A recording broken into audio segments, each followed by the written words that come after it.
قل أعوذ برب الفلق من شر ما خلق ومن شر غاسق إذا وقب ومن شر النفاثات في العقد ومن شر حاسد إذا حسد.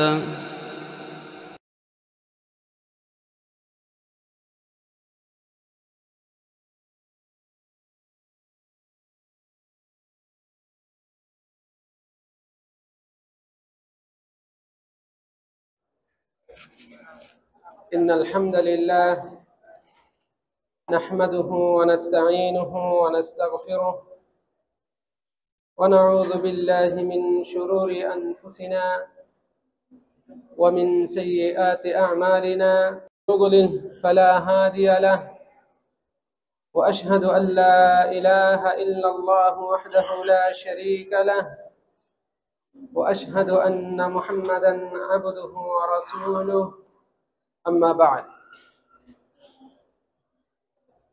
যাবতীয় প্রশংসা, সুনাম ও সুখ্যাতি, শক্তি ও প্রতিপত্তি একমাত্র আল্লাহ সুবহানাহু ওয়া তাআলার জন্যই, যিনি সকল ক্ষমতার উৎস, যিনি এই বিশ্ব জগৎকে নিপুণভাবে সৃষ্টি করেছেন, সুচারুরূপে পরিচালনা ও নিয়ন্ত্রণ করছেন, যিনি এই বিশ্ব জগতের একচ্ছত্র ক্ষমতার অধিকারী, যিনি যা চান তাই হয়, যা চান না তা কখনো হতে পারে না,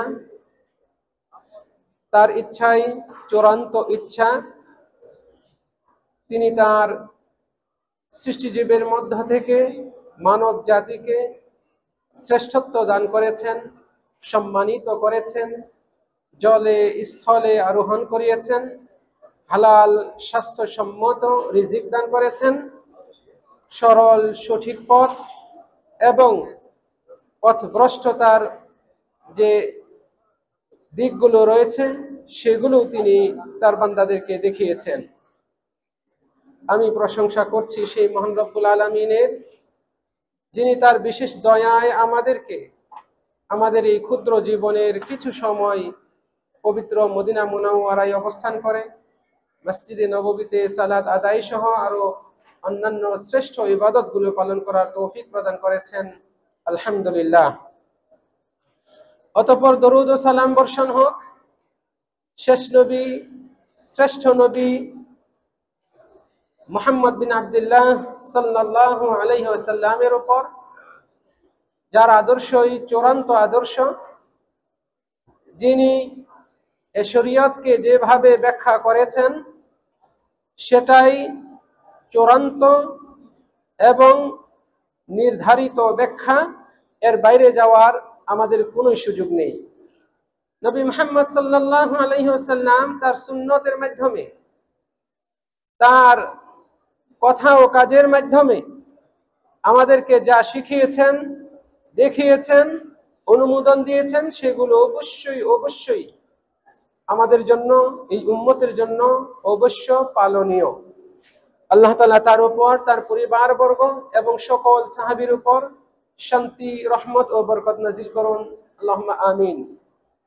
সম্মানিত বাংলা ভাষী মুসলিম বৃন্দ, আল্লাহ রাব্বুল আলামিনের প্রিয় বান্দাগণ, দীর্ঘ এক মাস পর আমরা আমাদের ঠিক এই জায়গায় বাংলা ভাষার নিয়মিত আয়োজন, বাংলা আলোচনা, তা আজকে থেকে আবারও শুরু করছি।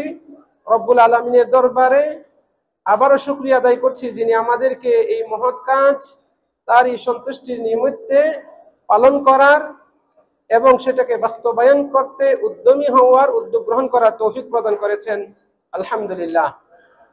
প্রিয় দিনী ভাইরা, আমি অত্যন্ত সংক্ষিপ্তভাবে আজকে অল্প কয়েকটি কথা বলে, শাবান মাস, প্রকৃতপক্ষে এই শাবান মাস প্রত্যেক মুমিন মুসলিমের জীবনে অত্যন্ত গুরুত্বপূর্ণ একটি মাস। এই মাস বিশেষ কিছু ইবাদত পালন করার মাস। এই মাসকে গুরুত্ব দিয়ে একজন মুমিন বান্দা তার আমলকে সমৃদ্ধ করার জন্য প্রচেষ্টা করে থাকেন। একজন মুমিন বিচক্ষণ মুসলিম ইবাদত গুজার বান্দা সে এই মাসকে কল্যাণের মৌসুম হিসেবে গ্রহণ করে এবং এই মাসকে সামনে যে আরেকটি বিশাল বরকতময় মাস রয়েছে মহিমান্বিত রমজান মাস, এই মাসকে কিভাবে সে মূল্যায়ন করবে তার পূর্ব প্রস্তুতি মূলক কর্মশালা হিসেবে এই মাসকে গ্রহণ করে থাকে একজন মুমিন বান্দা। সম্মানিত দিনী ভাইরা, আমাদের নবী মুহাম্মদ সাল্লাল্লাহু আলাইহি ওয়াসাল্লাম এই শাবান মাসকে বিশেষভাবে মূল্যায়ন করেছেন। আমরা জানি এই মাসে আমাদের নবী মুহাম্মদ সাল্লাল্লাহু আলাইহি সাল্লাম বেশি বেশি নফল রোজা রাখতেন। এই শাবান মাসের অন্যতম শ্রেষ্ঠ একটি বিশেষ ইবাদত হচ্ছে বেশি বেশি নফল রোজা রাখা। নবী মুহাম্মদ সাল্লাল্লাহু আলাইহি ওয়াসাল্লামের আমল সম্পর্কে মা আয়েশা রাদিয়াল্লাহু আনহা বলছেন, যা সহিহ বুখারী ও মুসলিম শরীফ সহ আরো অন্যান্য হাদিসের কিতাবে এসেছে, তিনি বলছেন যে রাসূল সাল্লাল্লাহু আলাইহি সাল্লামকে দেখেছি তিনি রোজা রাখতেন, এমন ভাবে রোজা রাখতেন আমরা বলতাম হয়তো আর রোজা তিনি ছাড়বেন না। আবার তিনি রোজা ভঙ্গ করতেন, মনে হতো আমরা বলা বলি করতাম হয়তো রাসূল সাল্লাল্লাহু আলাইহি সাল্লাম আর রোজা রাখবেনই না। এইভাবে তিনি একাধারে নফল রোজা রাখতেই থাকতেন, আবার যখন ভাঙতেন একাধারে অনেক দিন বেশ কয়েকদিন ভাঙতেন। আয়েশা রাদিয়াল্লাহু আনহা বলছেন, আমি রাসূল সাল্লাল্লাহু আলাইহি সাল্লামকে রমজান মাস ছাড়া অন্য কোনো মাসে পুরো মাস জুড়ে রোজা রাখতে দেখিনি। তিনি আরো বলছেন যে আমি রাসূল সাল্লাল্লাহু আলাইহি ওয়াসাল্লামকে শাবান মাসের চেয়ে অন্য কোন মাসে এত বেশি পরিমাণ রোজা রাখতে দেখিনি। ওয়া মা রাআইতুহু, আমি তাকে দেখিনি ফি শাহরিন, কোন মাসে আকসারা মিনহু সিয়ামান ফি শাবান, আমি রাসূল সাল্লাল্লাহু আলাইহি ওয়াসাল্লামকে শাবানের চেয়ে অন্য কোন মাসে এত বেশি রোজা রাখতে দেখিনি, আর রমজান মাসের চেয়ে অন্য কোন মাসে পুরো মাস জুড়ে রোজা রাখতে দেখিনি। রাসূল সাল্লাল্লাহু আলাইহি ওয়াসাল্লাম সাধারণভাবে যখন রোজা রাখতেন তো নিয়মিত রাখতেন, আবার যখন ছাড়তেন একাধারে বেশ কিছুদিন ছাড়তেন। এইভাবে রাসূল সাল্লাল্লাহু আলাইহি ওয়াসাল্লাম বছর জুড়ে তিনি সিয়াম পালন করতেন। কি কারণে শাবান মাসে রাসূল সাল্লাল্লাহু আলাইহি ওয়াসাল্লাম এত বেশি পরিমাণ নফল রোজা রাখতেন? উসামা বিন যায়েদ রাদিয়াল্লাহু আনহু, প্রসিদ্ধ সাহাবী, তিনি বলছেন, বর্ণনা করছেন যে আমি রাসূল সাল্লাল্লাহু আলাইহি সাল্লামকে একদিন জিজ্ঞেস করলাম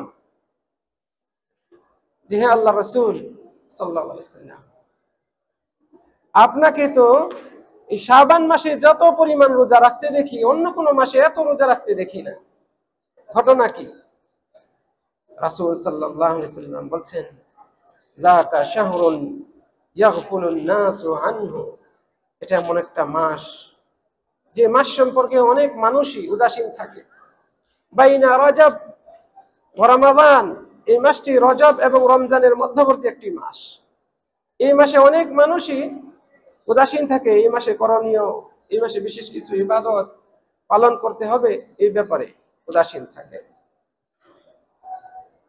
রাসূল সাল্লাল্লাহু আলাইহি ওয়াসাল্লাম বলছেন এরপরেই, ওয়া হুয়া শাহরুন, এটা এমন একটা মাস তুরফাউ ফীহিল আ'মাল ইলা রাব্বিল আলামিন, যে মাসে বিশ্ব প্রভু আল্লাহর কাছে আমল সমূহ উপস্থাপন করা হয়। বান্দাদের আমলনামা বিশ্ব প্রভুর কাছে উপস্থাপন করা হয়, মেলে ধরা হয়। ফাউহিব্বু আন ইউরফা আমালি ওয়া আনা সাইম, কাজে আমি চাই আমার আমলগুলো আল্লাহর কাছে এমন অবস্থায় নিয়ে যাওয়া হোক, উপস্থাপন করা হোক যখন আমি রোজা রাখছি। সম্মানিত দিনী ভাইরা, এই হাদিসটি সুনানে আবু দাউদ, সুনানে নাসাই সহ আরো হাদিসের বিভিন্ন কিতাবে রয়েছে এবং হাদিসটি বিশুদ্ধ হাদিস। প্রিয় দিনী ভাইরা, এ থেকে স্বয়ং রাসূল সাল্লাল্লাহু আলাইহি সাল্লাম আমাদের কাছে স্পষ্ট করেছেন যে এই শাবান মাসে রোজা রাখা অন্যতম শ্রেষ্ঠ ইবাদত। এই মাসে বান্দার আমল নামা আল্লাহর কাছে উপস্থাপন করা হয়। যে বান্দার আমল নামা বা আমলগুলো আল্লাহর কাছে উপস্থাপন করা হবে এমন অবস্থায় যে সেই বান্দা সেই দিন রোজা রেখেছে বা রোজা রাখছে, এটা তার জন্য আরো কল্যাণকর, যেটা আমাদের নবী মুহাম্মদ সাল্লাল্লাহু আলাইহি সাল্লাম পছন্দ করেছিলেন। এই জন্যই নবী মুহাম্মদ সাল্লাল্লাহু আলাইহি ওয়াসাল্লামের উত্তরসূরি যারা ছিলেন, সাহাবাগণ, তাবিঈনগণ, তাবিঈনগণ এবং তৎপরবর্তী যত বড় বড় আলেম ওলামা এসেছেন এবং সঠিক মুমিন ইমানদার বান্দারা এসেছিলেন, তারা এই মাসকে মূল্যায়ন করেছে। তারা তাদের কথার মাধ্যমেও, তাদের উক্তির মাধ্যমেও, বক্তব্যের মাধ্যমেও এর গুরুত্ব আমাদের সামনে উপস্থাপন করেছেন, তুলে ধরেছেন। আবু বকর আল বালাখি রাহিমাহুল্লাহ তিনি বলছেন, শাহরু রজব শাহরু জারইন ওয়া শাহরু শাবান শাহরু সাকিয়িজ জার ওয়া শাহরু রমাদান শাহরু হাসাদি আজ-জার। রজব মাস এটা হচ্ছে চারা রোপণ করার মাস, বীজ বপন করার মাস। আর শাবান মাস, আমরা যে মাসে এখন বর্তমানে অবস্থান করছি, আজকে 18 তারিখ, রমজানের আগের মাস, এই শাবান মাস ওই বীজ বা চারা গাছে পানি দেওয়ার মাস, মৌসুম। আর সামনে রমজান মাস আসছে, এই রমজান মাস হচ্ছে এই চারা গাছ থেকে উৎপন্ন ফসল, ফল, ফলাদি এগুলো আহরণ করার মাস। কত গুরুত্বপূর্ণ, কত সুন্দরভাবে আমাদেরকে বুঝিয়ে সংক্ষিপ্ত কথাই উল্লেখ করেছে। রজব মাস চারা লাগানোর মাস, শাবান মাস এই গাছকে পরিচর্যা করার, পানি দেওয়ার মাস, আর রমজান মাস এই মাস হচ্ছে ফসল ফলাদি এগুলো আহরণ করার মাস। তাহলে এর মাধ্যমে আমাদেরকে ইঙ্গিত দেওয়া হলো যে রমজান আমাদের সামনে, এর আগে আমাদেরকে পূর্ব প্রস্তুতি নিতে হবে।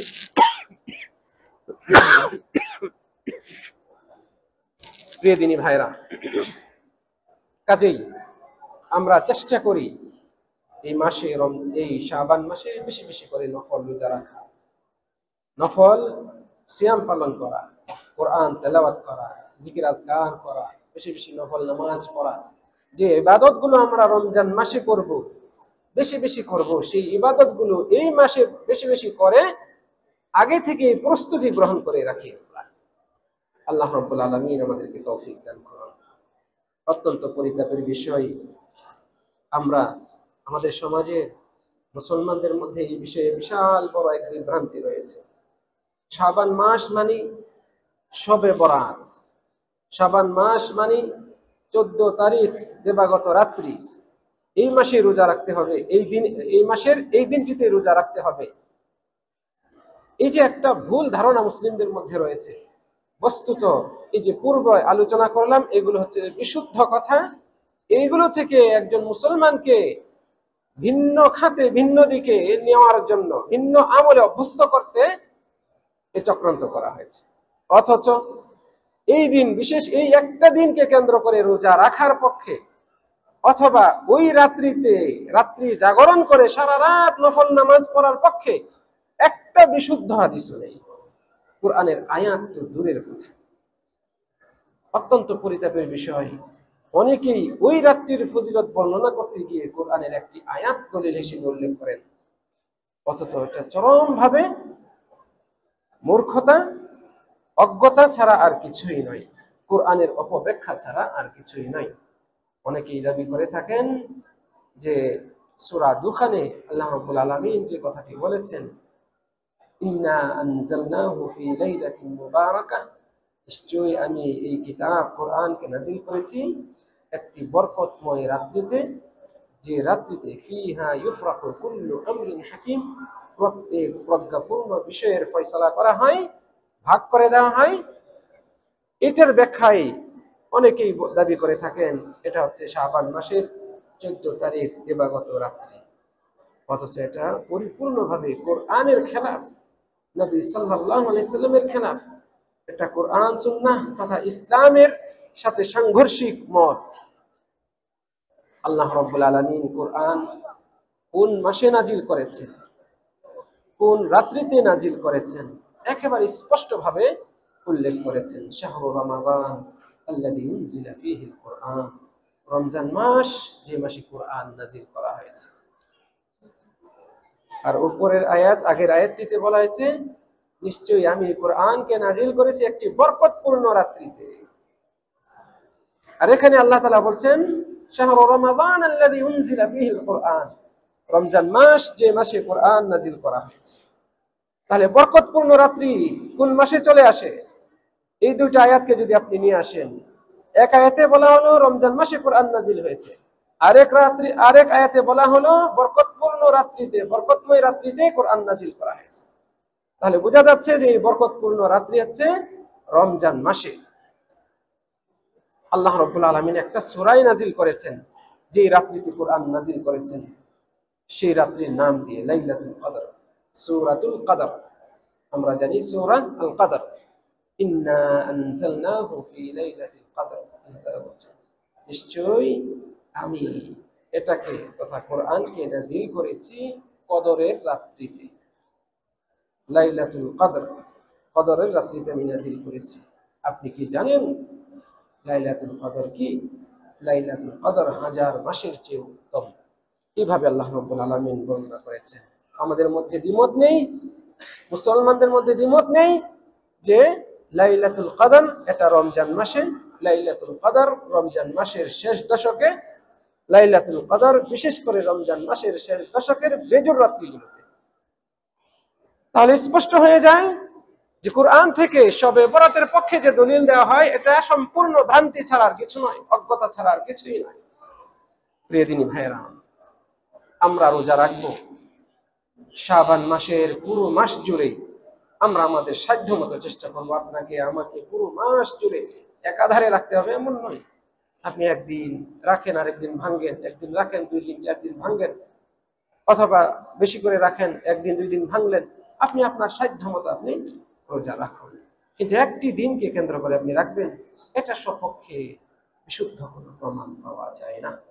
আরো শুনে আশ্চর্য হবেন, রাসূল সাল্লাল্লাহু আলাইহি ওয়াসাল্লামের পক্ষ থেকে এই ব্যাপারে সতর্কবাণী রয়েছে। যারা শাবান মাসের মধ্য শাবানে রোজা রাখেন তাদের ব্যাপারে নিষেধাজ্ঞা রয়েছে। সম্মানিত দিনী ভাইয়েরা, আমরা এই শাবান মাসে এখন বর্তমানে 18 তারিখ, আজকে 18 তারিখ শেষ, অর্থাৎ অর্ধেক মাস শেষ হয়ে গেছে, বেশি অর্ধেক শেষ। আমরা যদি এই বেশি অর্ধেক মাসের একদিনও রোজা না রেখে থাকি, এই মাসকে মূল্যায়ন না করে থাকি, এখনো আমাদের সামনে সুযোগ রয়েছে, বেশ কিছু দিন এখনো রয়েছে। আমরা চেষ্টা করি যা ছুটে গেছে সেটার জন্য এখন আমরা পরিতাপ করে সময় নষ্ট না করে বরং যা সামনে সুযোগ রয়েছে সেটাকে মূল্যায়ন করি, সেটাকে মূল্যায়ন করি, সেই সময়টাকে মূল্যায়ন করি। শাবান মাসের শেষে রমজানের 1 দিন বা 2 দিন আগে থেকে রোজা রাখা, এটা থেকে নিষেধ করা হয়েছে। রাসূল সাল্লাল্লাহু আলাইহি ওয়াসাল্লাম বলছেন, তোমরা রমজানের আগে 1 দিন বা 2 দিন আগে রমজানের সাথে মিলিয়ে রোজা রেখো না। এটা আমি ভাবার্থ বললাম। এইভাবে এই জাতীয় অর্থে রাসূল সাল্লাল্লাহু আলাইহি ওয়াসাল্লাম আমাদেরকে নিষেধ করেছেন, আলেমগণ নিষেধ করেছেন। এই নিষেধাজ্ঞাটা কার ক্ষেত্রে প্রযোজ্য?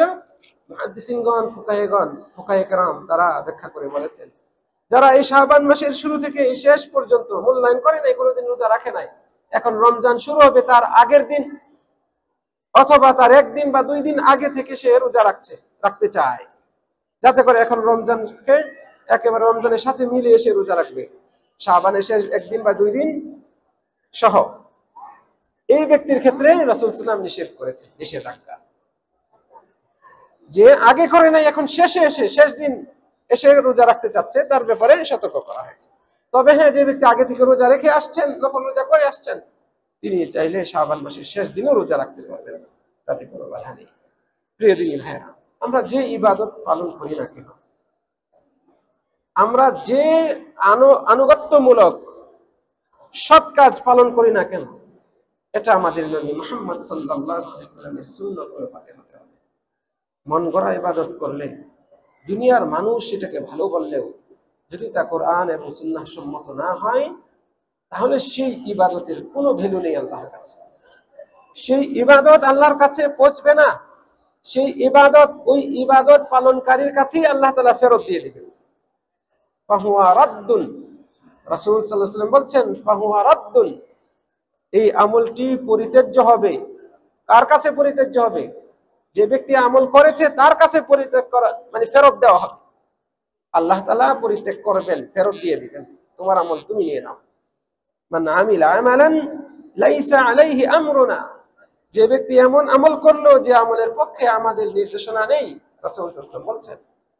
রাসূল সাল্লাল্লাহু আলাইহি ওয়াসাল্লাম করেন নাই, করতে বলেন নাই, অনুমোদন দেন নাই, সাহাবাগণ করেন নাই, করতে বলেন নাই, তাদের সামনে কেউ করেছে, সাহাবাগণ সেটাকে মেনে নিয়েছে, এমন প্রমাণ নাই। তাহলে সেই আমলগুলো পরিত্যাজ্য, অগ্রহণযোগ্য। অতএব সুন্নতের অনুসরণ করে আমাদেরকে ইবাদত করতে হবে, আমল করতে হবে।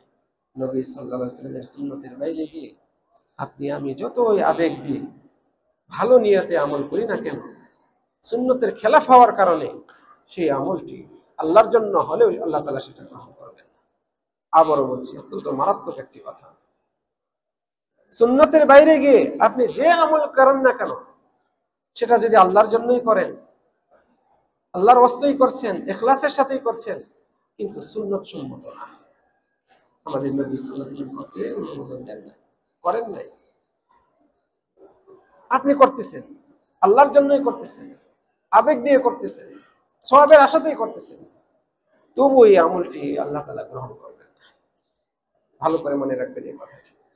ঠিক এর উল্টো, আপনি নবীর সুন্নত অনুপাতেই আমল করছেন, যেভাবে রাসূল সাল্লাল্লাহু আলাইহি ওয়াসাল্লাম এই কাজটা করেছেন, এই আমলটা করেছেন, আপনি সেভাবেই করছেন, কিন্তু আপনার নিয়ত ভিন্ন, আল্লাহর সন্তুষ্টি অর্জন করার উদ্দেশ্য না, লোক দেখার উদ্দেশ্য, সুনাম পাওয়া উদ্দেশ্য, মানুষ আপনাকে ভালো বলবে এটা উদ্দেশ্য, আপনি নামাজি, আপনি হাজি, আপনি রোজাদার, আপনি দানবীর, আপনাকে মানুষ এইভাবে চিনবে, এটা হলো আপনার উদ্দেশ্য আপনার এই আমলগুলোর দ্বারা। এক্ষেত্রেও আপনার এই আমল আল্লাহর কাছে পৌঁছবে না, আল্লাহ তাআলা গ্রহণ করবেন না। তাহলে এ থেকে বুঝলাম, এই সংক্ষিপ্ত দুটা কথা থেকে বুঝলাম যে আপনার আমার ইবাদত, আমল, সৎ কাজ, এগুলো আল্লাহর কাছে গ্রহণযোগ্য হওয়ার শর্ত হচ্ছে দুইটা। এক, আল্লাহর জন্য হতে হবে, যাকে আমরা ইখলাস বলি, একনিষ্ঠতার সাথে হতে হবে। দুই, নবী মুহাম্মদ সাল্লাল্লাহু আলাইহি সাল্লামের সুন্নাত অনুসারে হতে হবে। আল্লাহ তাআলা বলেন, আল্লাযী খালাকাল মাউতা ওয়াল হায়াতা জাযাকাল্লাহু খাইরান লিয়াবলুয়াকুম আইয়ুকুম আহসানু আমালা, যিনি জীবন মৃত্যু সৃষ্টি করেছেন, পরীক্ষা করতে চান তোমাদের মধ্যে কে আমলে উত্তম, কার আমলটা উত্তম, এটা আল্লাহ তাআলা পরীক্ষা করবেন। উত্তম আমল কাকে বলা হয়? উত্তম আমল সেই আমলকে বলা হয় যে আমলটি আল্লাহর জন্য হয়, রাসূলের সুন্নত অনুপাতে হয়, আল্লাহর জন্য ইখলাসের সাথে, রাসূল সাল্লাল্লাহু আলাইহি ওয়াসাল্লামের সুন্নত অনুপাতে, রাসূল সাল্লাল্লাহু আলাইহি ওয়াসাল্লাম যেভাবে করেছেন, করতে বলেছেন, অনুমোদন দিয়েছেন, সেভাবে। এইটাকে বলা হয়, এই আমলটাকে বলা হয় আহসানুল আমল, উত্তম আমল, সর্বোত্তম আমল। আল্লাহ তাআলা এই আমলটাই আমার কাছ থেকে, আপনার কাছ থেকে নেবেন। আল্লাহ রাব্বুল আলামিন কোরআনে বলছেন,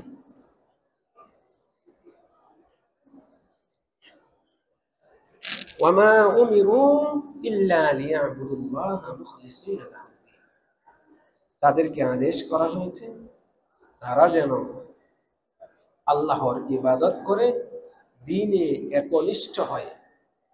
ইবাদত যে করবে, যে কাজগুলো পালন করবে, এগুলোতে একনিষ্ঠ হয়ে একমাত্র আল্লাহর ওয়াস্তে যেন আমল করে, ইবাদত করে, এই আদেশই তাদেরকে দেওয়া হয়েছে।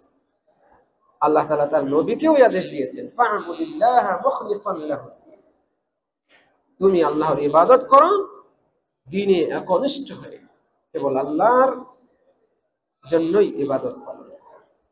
ইখলাসিয়াত, ইখলাস অবলম্বন করতে মহাগ্রন্থ আল কোরআনে আরো অনেকগুলো আয়াত এসেছে এই মর্মে নির্দেশ দিয়ে। আল্লাহ তাআলা বলছেন, মা আতাকুমুর রাসূলু ফাখুযুহু ওয়া মা নাহাকুম আনহু ফান্তাহু, রাসূল তোমাদেরকে যা দেন তা গ্রহণ করো, অর্থাৎ রাসূল তোমাদেরকে যা আদেশ করেন তা মেনে চলো। ওয়া মা নাহাকুম আনহু ফান্তাহু, তিনি যা থেকে নিষেধ করেন তা থেকে বিরত থাকো। তাহলে রাসূল সাল্লাল্লাহু আলাইহি ওয়াসাল্লামের আদেশ নিষেধ এটা আমাদেরকে পালন করতে হবে। আতিউল্লাহ ওয়া আতিউর রাসূল, তোমরা আল্লাহর আনুগত্য করো, রাসূলের আনুগত্য করো। অসংখ্য দলিল রয়েছে রাসূল সাল্লাল্লাহু আলাইহি ওয়াসাল্লামের আনুগত্য করতে হবে আপনাকে। এর বাইরে গেলে আপনার ইবাদত, আপনার দ্বীন আল্লাহর কাছে গ্রহণযোগ্য হবে না। রব্বুল আলামিনের কাছে আজকের এই সংক্ষিপ্ত আলোচনা শেষে কামনা করি রব্বুল আলামিন আমাদের সকলকে নবী সাল্লাল্লাহু আলাইহি ওয়াসাল্লামের সুন্নাত অনুপাতে তারই সন্তুষ্টি অর্জনের লক্ষ্যে আমলগুলো করার তৌফিক দান করুন। রব্বুল আলামিনের কাছে কামনা করি রব্বুল আলামিন আমাদেরকে যাবতীয় বিদআত পরিহার করে চলার তৌফিক দান করুন। রমজানের প্রস্তুতিমূলক পূর্ব মাস, শাবান মাসের বাকি দিনগুলোকে যেন আমরা মূল্যায়ন করতে পারি, রব্বুল আলামিন আমাদেরকে সেই তৌফিক দান করুন। রমজান মাসের বিশেষ যে ইবাদত সিয়াম পালন করা, এই সিয়াম পালন করার প্রতি যেন আমরা অভ্যস্ত হই, সেটাকে যেন ভালোভাবে আমরা মূল্যায়ন করতে পারি, তার প্রস্তুতিমূলক পূর্ব প্রস্তুতিমূলক আমরা এই মাসে শাবান মাসেও যেন সিয়াম পালন করতে পারি, নফল সিয়াম। আল্লাহ তাআলা আমাদেরকে সেই তৌফিক দান করুন। রব্বুল আলামিনের কাছে সকলের সর্বাঙ্গীন এবং সার্বিক মঙ্গল কামনা করছি। আজকের এই সংক্ষিপ্ত আলোচনায় যারা উপস্থিত হয়েছেন, আল্লাহ রাব্বুল আলামিন আপনাদের সময়ে বরকত দান করুন, এমন মজলিসে বসার পূর্ণ ফজিলত আপনাদের আমলনামায় লিপিবদ্ধ করুন এবং আমাদেরকে ইহকালে এবং পরকালে উভয়কালে সফলতা দান করুন, এই কামনা রেখে আজকের আলোচনা শেষ করছি। أقول قولي هذا واستغفر الله لي ولكم ولسائر المسلمين من كل ذنب فاستغفروه إنه هو الغفور الرحيم. السلام عليكم ورحمة الله.